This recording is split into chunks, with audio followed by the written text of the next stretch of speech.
உலகத்திலே எது பழைய நதின்னு பார்க்குறப்ப எங்கெங்கேயோ எழுதிட்டு இருந்தாங்க. ஆனால் ஒரு வெளிநாட்டுக்காரர் வந்து கல்லணையை பார்த்துட்டு தான் இது எப்படி கட்டப்பட்டிருக்கோம் அப்படிங்கிற யோசிச்சு பார்க்குறப்ப எத்தனை லட்சம் லிட்டர் தண்ணீர் எவ்வளவு நேரத்தில் போகுது, இவ்வளவு வேகமாக போகக்கூடிய ஆற்றின் குறுக்க அணை கட்டுறது 2000 வருஷத்துக்கு முதல்ல எப்படி கட்டான்னு ஆராய்ச்சி பண்ணிட்டு நைல் நதி நாகரிகத்திற்கு முன்பாகவே இந்த கல்லணை கட்டப்பட்ட வேண்டும் என்று சொல்லி அவர் எழுதியிருக்கிறார். இப்ப இந்த நூற்றாண்டுல அந்த கல்லணையை கட்டிய கரிகால் பெருவளத்தானைத்தான் பட்டினப்பாளையில கடியலூர் உருத்திரங்கண்ணனார் பாடியிருக்கிறார். அதுவும் எப்படி தெரியுமா?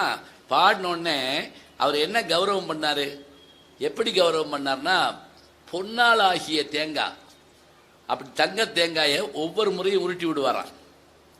அந்த புலவன் எப்படிப்பட்ட கோடீஸ்வரராக இருக்கணும், போஃபஸ்ல 10 பணக்காரர்கள் ஒரு ஆளாக இருந்திருப்பாரு அப்போவே தமிழ்நாட்டில்.